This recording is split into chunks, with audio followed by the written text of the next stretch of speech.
We ready? Richard Pitino was saying that first half last time they played, this is the best half they've played by far this year. How do you keep that from happening again? Well, that was a good. Yeah. When you turn on that film, you're like, whoa, that was a blitzkrieg, and that happens to teams down there. Just hasn't happened to us. We were on the unfortunate receiving end of it this time, and but they're playing great. They've been consistent throughout the year, and they're one of the most physical teams in the league, and one of the best defensive teams in the league, and that's creating all this offense for them. And that's what you saw down there. They had 15 points off turnovers in the first half.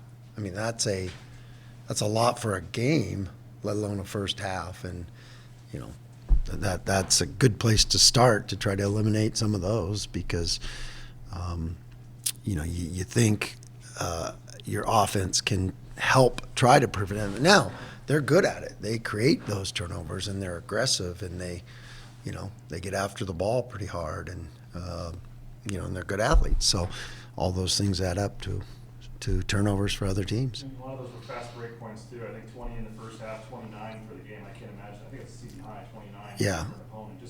Is it just the turnovers that lead to the dunks and stuff that are the worst? Right. It's a little different on the road. You don't have the crowd like they do there. But And then when you get down, you're going to shoot them probably a little more 3-pointers, which if you miss them, that can lead to fast breaks. I think there was a few of those in there that we had that when they get going downhill there, man, it's this is one of his best fast break teams, and they create it off their defense. When you play in a physical game like that, how much is the success just determined by your mindset? Well, I mean, sometimes it is, but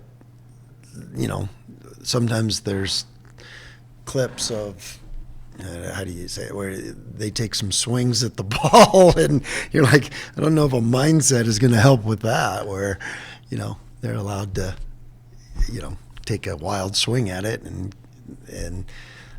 get a piece of the ball maybe, but there's a lot of other things they get too. So, but yeah, it takes some maybe the right mindset of when you got to attack and when you got to move the ball, but if you're trying to attack the whole group, they're gonna get after that ball. Has that physicality kind of been the focus of practice the last couple of days? What's that? Has the physicality kind of been? Well, been in practice the last couple of days? we're a physical team. We're not. You look at the way we play. We're pretty darn physical ourselves. Ours probably shows up more in rebounding than where you talk about a team like them, where there's a lot of times shows up in the way they go after the ball. When you drive, they're quick-handed and they get after that pretty good. So different apples and oranges, but we're not a non-physical team. We're not a finesse team. I know that. How much did you watch that film? I mean, sometimes when it Well, that's funny you should ask that, because I started, I'm digging through it, I'm watching, and then I got to a point like, oh, how does this apply? How is this gonna help? Because especially when it got to where it got to, then you're like, all right, flush that, move on. So there's some of that, no doubt. Just with the turnovers, Leon, are you concerned about the number of turnovers from shot clock violations? The what? The shot clock violations, it feels like you guys have been running down the clock and not getting a shot off in time a lot. Is that a concern? Well, you never want. I mean, that's not part of the game plan, right? I mean, yeah. What's that? Was it more than you want to see? Yeah. I mean, which game are you talking about? I mean, San Diego State, you had 3 of them. Utah State, you had 3 of them. New Mexico, you had 2 of them. Just these games you're losing. It's these turnovers off the shot. Well, I don't think that's that many.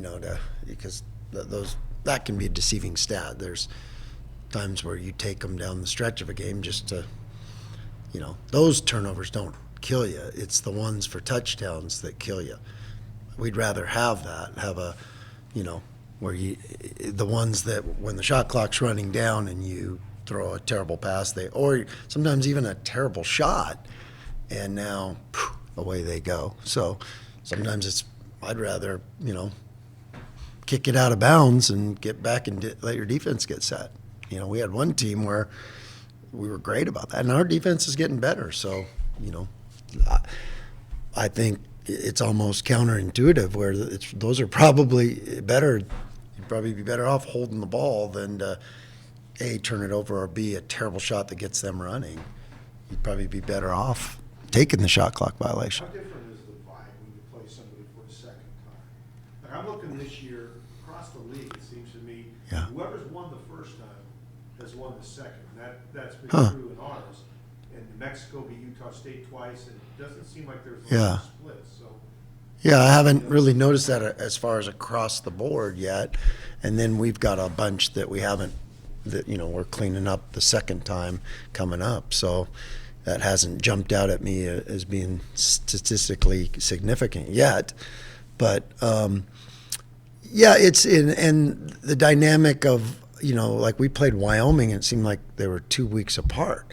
The dynamic of playing somebody far apart can be really, really different because, a lot of teams can change a lot.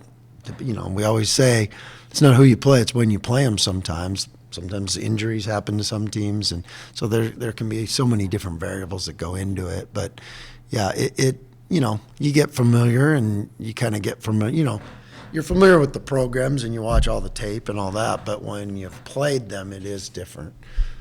What's similar about New Mexico last time you played them, and what's different about them? Well, they haven't changed that much, really. I mean, I don't, the Amsel's out, and but those other guys have stepped up, and they've been playing great. Their defense has been terrific. True Washington's been terrific. I mean, their guys have developed more, but they've been playing some great basketball. I mean, I think it's 8 straight, and 8 or 9, and I think that team, they're really clicking. You guys only lost, back-to-back games in conference play like twice in the last 4 years or whatever. And you have a pretty good track record of bouncing back after a loss. And you guys were able to put that behind it. What I guess has been the key to that? And after a tough road loss like that, where there was your stuff was building, just to kind of take a step back. I guess how do you? You've obviously shown you can do it, but how important is it, I guess, to just know that there's still 6 games left? Absolutely, and that's you got to, we always have that talk, our guys, we want to see the big picture and the force. You get down after a loss, no doubt. You get up after a win, no doubt. But it's always about the response and how we help each other and lift each other up, and because different guys handle it differently. Some guys take it so personal, some guys blame themselves, and you want to just get them out of that, like on to the next one. And that's the thing about basketball. It's great.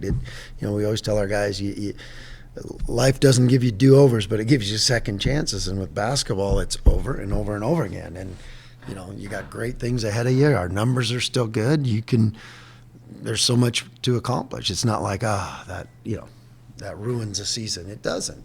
It's the ones that can get up off the mat, play better the next time, and just keep getting better. And we're, it's February, and we're still turning this over. We're having great practices, and you gotta be able to practice good to keep getting better. And teams that can do that in February, I mean, it sounds kind of simple, and it sounds like, well, of course you're gonna keep practicing, keep getting better. But there's some teams that don't have 6 guys, and if they practice and one of them gets hurt or something, there's different situations like that where they can't get better. I remember listening to Dana Altman talk about it last year, and he was really decimated by injuries, and it just made him so afraid to practice that he couldn't get them better, or felt like he couldn't get them better. And then when he got guys back, they started practicing better and got better. Now we've had a good group that has shown up every day, and it feels like so you don't let a setback. I mean, that's just part of the game. You look at all over the country, team. That's what you forget. Every team around us is going to lose a bunch of games. It's everybody's playing each other and on the road and traveling and doing all that stuff. There's a lot of losses for a lot of teams, and it's the ones that can keep getting better throughout the year, all the way to March. Those are the ones that'll be there in the end, and that's what we want to be. You talked a lot about having a good home court, and you guys saw it again on Saturday, and maybe have numerous Oh. this league, just what that can Yeah. do. I mean, it seems like the student turnout's been a little lower at times this year. Just what's your take, I guess? And I know it's an 8:00 game on a Wednesday, but how badly for these last 3 home games do you need a crowd? Huge, because you look at the opponents we have. I mean, you go to those places, and holy cow. like you said, you've gone and you've seen it firsthand how it's some of the best places to play in the country are in this league, and we need that here. We need that. And, when you look at it, these are Tyson Degenard, who's been an icon of this program. These are his last 3 games. We need to appreciate him. We get Al and Omar, who have not been here as long as those guys, but they're, couldn't be better ambassadors to the program, couldn't be better teammates, couldn't be better people. And, they've done some great things basketball-wise here. And so I think it's, a tribute to them to come out, but it also helps this team and this program. You want us to win? Well, availability is the best ability. We need you there. And when we get good crowds here, it really, really helps us. This season, you've had more players that they play more minutes. You diversified the minutes. Do you find that you may be a little fresher at this time of the year than you have in some past? Yeah, and having a couple buys already, I think that helped. One of them was a long buy. I think that helped you mentally. And, and it does. It gives you some, I think when you get stuck in a routine of like these 7 guys are playing the whole time, it can grind and it can grind on them. And sometimes there is positives of lineups being juggled. It gives you a fresh and like, oh, let's see how this goes. This is exciting, and it keeps the competition going. That guys know that nothing's permanent. I got to go earn it every day, and I'm going to go fight for it every day, and that's what you want as a coach and players. It makes them better, and they know that that. Hey, it's my job to go play really good, and then I will get more minutes. I'll get more opportunity, and so they understand that, and I think that keeps guys going hard. The defensive numbers have been really good for 5 consecutive Yeah. games. The offense, I don't know if San Diego was just a one-off, but are you still looking for better offensive consistency? Will you go get Stella? Who's she barking at? Just call her name. He doesn't seem like a dog guy. Yeah, he doesn't seem like a dog guy. Like looks like yeah. We got to get a new one. He can't call Stella. Yeah. Now, sorry. What was the question there? Are you still looking for a little bit more offensive consistency, or was San Diego kind of a one-off because of what they do? No, you want both ends. No doubt, you want both ends. Thanks, Bub. And it's not too much to ask for both ends. That's what basketball players do, and but sometimes you do have those off nights. That's why it is so important to be the consistent rebounding team, the consistent defensive team, because that is effort and that, there's toughness and all that stuff. You can count on that.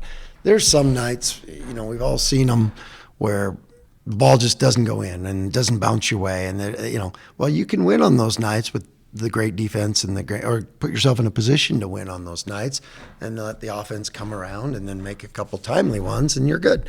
And so that's where you absolutely have to have that consistency. But we're striving. We think with this group we can be really, really good on both ends, and we have shown that in great flashes where you're like, whoa, that was really good on both ends, and that's what we're always trying to build to. This is your highest ranked offense in a decade at Ken Palm. Isn't that crazy? Feel like that or seem like that, but I think it's like the 4th best offense ever in the Ken Palm era here.